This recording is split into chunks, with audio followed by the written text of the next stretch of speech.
Good morning, and I too am really delighted and privileged to be addressing you here this morning on behalf of the Sustainable Water Network, which is a network of 25 members, large and small, throughout the country. The focal point of our work in Swan is the Water Framework Directive, which requires that we bring all rivers, all lakes, groundwater, coastal and transitional waters to good status by 2027. And that really means that they need to be in good health in 5 years' time.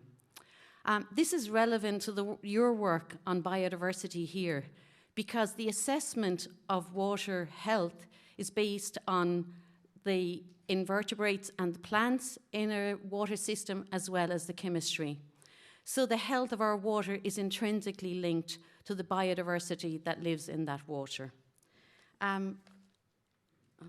So I think you've seen, or you've heard as well, the status of our waters. So you know that almost 50% are not in good status.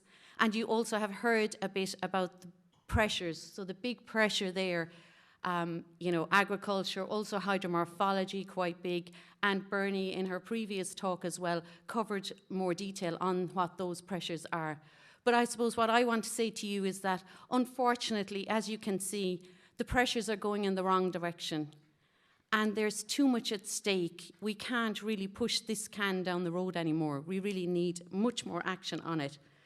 So I suppose we're at a critical juncture because, as was referenced before, we have our third river basin management plan from 2022 to 2027, which is going to be finalised shortly.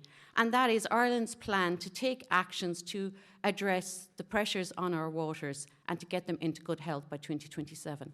Now, we have had two previous plans, and we have failed two targets already in 2015 and 2021.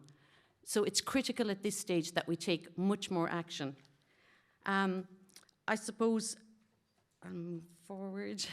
So some of the lovely creatures, I suppose, that depend on our water quality.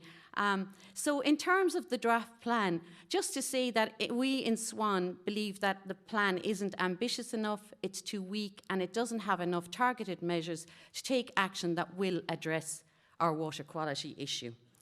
And those activities are harming our water bodies, and they're harming the life within the water bodies and those that depend on it. And one example, I suppose, is the invertebrates that then leads to the lack of fish. And the Convention on Biological Diversity last week showed that 68% of caddisflies globally have declined. There's been a decline of 37% in mayflies and 35% in stoneflies. And much of the life in the river, you know, the trout and the salmon feed on the caddisfly in larval and pupa stage, and there are many more species such as frogs and dragonflies and even spiders, as well as the trout and birds that depend on the adults. So it's really important that, you know, the life in the river is so intrinsically linked, and caddisflies are extremely sensitive to pollution, and that's why we're losing those kind of invertebrates.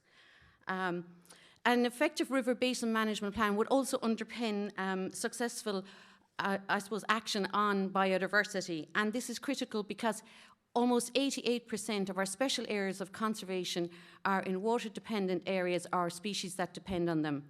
But unfortunately, these water-dependent habitats are in an unfavourable condition. And it's imperative, too, that the new National Biodiversity Plan is put on a statutory footing the same as the Climate Plan. So we really need it to be accelerated.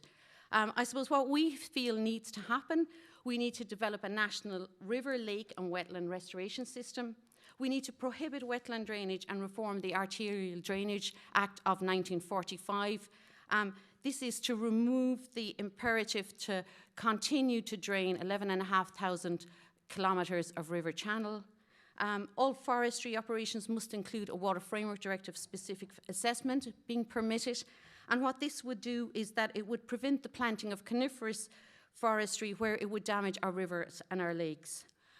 We feel as well that agricultural risk assessments for all intensive farms should be introduced in a permitting licensing system, similar to what we already have for pigs and poultry, and that intensification should only be permitted where it can be demonstrated that it's not going to harm our water quality. The River Basin Management Plan should include measures to halt polluting discharges that we know about for 208 discharges that are causing significant pollution. And the public, as has already been mentioned, really needs to be involved in these from the very beginning, across community groups, across the catchment groups, across the Rivers Trust like Trish, that they need to be involved. Local people intimately know their rivers and care deeply about them. So I suppose the other thing that has been referenced is the high status areas, and just 20 of those left. And how have we allowed this to happen? They're a national treasure, and we've allowed it to happen. In my lifetime, this has happened. So we really need to do more for them as well. And I suppose the measures that we're suggesting, it would really make a significant difference to the health and address many of those pressures. It would improve the water quality, but it would also have the co-benefit of halting biodiversity losses and having biodiversity gains. And actually, many of the things that to deliver on those would also be reward system, innovative reward systems for landowners and farmers. So it's a win-win across the board, really, if we start doing these things. We need to stop destructive actions, and we need to do things that are going to deliver good, not losses for us. And I suppose in this week where we've had, I suppose, a lot of rainfall, I would have a hard job convincing you about water quantity in Ireland, but I hope that myself and all the other speakers that have gone ahead have convinced you that water quality is a profound, persistent and really important issue that needs to be addressed now. And I suppose just finally, I just want to say that water needs to be elevated as our most precious asset to restore and to protect. And Níl Aon Sail Ganishka, really. So I hope that, it is our life source. So I hope that you do well in your deliberations, and I thank you very much for listening. Thank you very much, Bernadette. And I think with all of the presentations that we've had this morning, I think that message is coming across. So thank you very much for that.